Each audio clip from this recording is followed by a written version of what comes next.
En este mundo existen eventos abominables que, a pesar del esfuerzo máximo de nuestra razón, resultan inexplicables. Hipótesis para explicarlos hay muchas, pero ninguna resulta satisfactoria del todo. Ya sea un terror colectivo ocasionado por la ignorancia y la desinformación, o bien una situación real que embarga nuestras vidas, lo cierto es que nosotros somos incapaces de comprobar su veracidad. Esos eventos permanecen como un misterio, y en varios casos, estos además son catalogados como sobrenaturales. La comunidad científica considera que este tipo de anomalías, a pesar de la falta de evidencia necesaria para demostrarlo, no pueden ser atribuidas a causas que superen las leyes de la física, arguyendo que los fenómenos paranormales no son más que charlatanería. Decidir creer o no en tales casos depende del desarrollo propio del criterio de cada persona, pero lo cierto es que enfrentarse con situaciones que de primera impresión parecen reales es algo que paraliza nuestra razón y puede inundar nuestras almas con el más tremendo de los horrores. La maldición del 112 de Ocean Avenue. El terror de Amityville. Buenas noches. El 14 de noviembre de 1974 en Long Island, Nueva York, fueron descubiertos por la policía 6 cadáveres en la residencia ubicada en el número 112 de Ocean Avenue. Un matrimonio y 4 de sus hijos yacieron muertos en el interior del lugar. Se trataba de la familia DeFeo. La causa de cada muerte era la misma: disparos con un arma de fuego. El hijo mayor de aquella familia, Ronald DeFeo Jr., de 23 años, había acudido a un bar clamando auxilio a la comunidad presente, pues aseguraba que al llegar a casa había encontrado los cuerpos de sus padres en su habitación. Uno de los presentes llamó a la policía, que al comenzar la evaluación de tan terribles circunstancias, descubrió que el resto de la familia también había sido aniquilada a tiros. Las víctimas eran Ronald DeFeo, de 43 años, su esposa Lois, de 42, su hija mayor Dawn, de 18, su hija menor Allison, de 13, Mark, el hijo de 12, y John, de tan solo 9 años. Las víctimas se encontraban en pijama y permanecían en sus respectivas habitaciones. La policía tenía la hipótesis de que todo aquello se trataba del acto cometido por alguien que buscaba el exterminio completo de la familia, y mantuvieron bajo custodia a Ronald Jr., quien declaró que todo debía ser culpa de algún asesino a sueldo. La urgencia de indagar a profundidad para resolver aquel caso dio paso a interrogatorios, y en el testimonio ofrecido por Ronald Jr. comenzaron a encontrarse diversas contradicciones. Finalmente, confesó que era el autor del asesinato múltiple. Durante el juicio, Ronald Jr. aseguró que los asesinatos se los había ordenado una voz en su cabeza. Él, actualmente, sigue una prisión de Beekman en Nueva York, y allí cumplirá su sentencia de cadena perpetua. Sin embargo, esto es apenas la superficie de un terror mucho más profundo. La residencia del número 12 de Ocean Avenue consta de 3 pisos y 5 habitaciones. Antes del asesinato, la propiedad estaba valuada en $75,000, lo cual era una fortuna para aquella época. El crimen de Ronald Jr. había hecho descender el valor de la propiedad considerablemente, pues nadie quería vivir en un lugar donde una familia murió a manos del primogénito. Al ser una casa muy amplia y tener un precio accesible, la familia Lutz decidió adquirir el lugar y mudarse allí en diciembre de 1975. George y Kathy Lutz se mudaron junto con sus hijos Daniel, Chris y Melissa. Creían haber aprovechado una ganga. Sin embargo, poco tiempo después comenzaron sucesos muy desconcertantes que sometieron a mucha atención a la familia Lutz. Durante varias noches, George escuchaba que la puerta principal de la casa se abría. El modo tan imprudente del portazo le hacía pensar que alguno de los chicos había salido a hurtadillas y entrado de vuelta a la casa.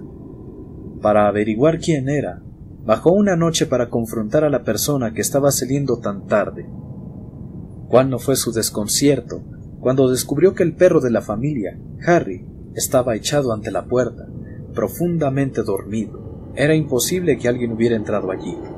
Desde entonces comenzó a cerrar con llave la puerta y vigilaba celosamente a los chicos desde la hora de acostarse. A pesar de su exhaustiva vigilancia, ninguno de ellos era el causante de aquellos portazos, que coincidentemente sucedían a la hora aproximada en que Ronald DeFeo Jr. había asesinado a su familia poco más de un año atrás. Aproximadamente por el mismo tiempo, la hija menor Melissa comenzó a jugar con un amigo imaginario de nombre Jody, quien se asemejaba a un cerdo según ella. En la noche de Navidad, George se encontraba en el patio. Al levantar la mirada, vio a través del vidrio de la ventana a su hija Melissa en su habitación del segundo piso. Sin embargo, detrás de ella había alguien, o quizás sería más apropiado decir algo detrás.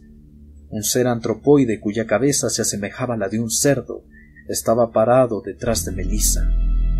Totalmente aterrado e incrédulo de aquello que sus ojos habían contemplado, George Lutz corrió escaleras arriba.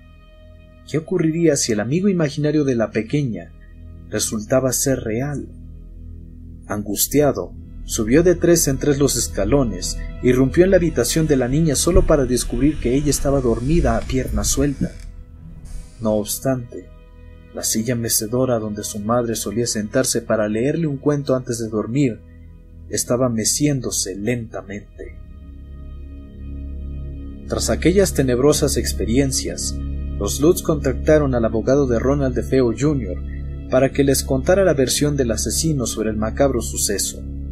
Fue de esa manera que se enteraron de que Ronald Jr. escuchaba voces extrañas en su cabeza y que aseguraba haber tenido alucinaciones sobre su hermana Dawn asesinando a los demás junto con un hombre. Los Lutz creyeron que eso únicamente significaba un desesperado intento del asesino por demostrar fallidamente su inocencia, aunque todavía seguían consternados por haber visto al amigo imaginario de su hija a través de la ventana. Se pusieron en contacto con Ed y Lorraine Warren, 2 investigadores de fenómenos paranormales, quienes aseguraban que esa casa estaba maldita por las almas en pena de la familia asesinada. Ellos intentaron bendecir el lugar para deshacerse de los espíritus, pero George escuchó voces que le suplicaron que se detuviera o habría serias consecuencias.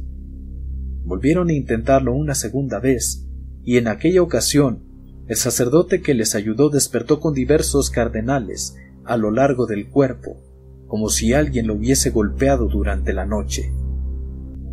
Por otra parte, los dos tuvieron una suerte más terrible. En medio de la madrugada, George despertó súbitamente.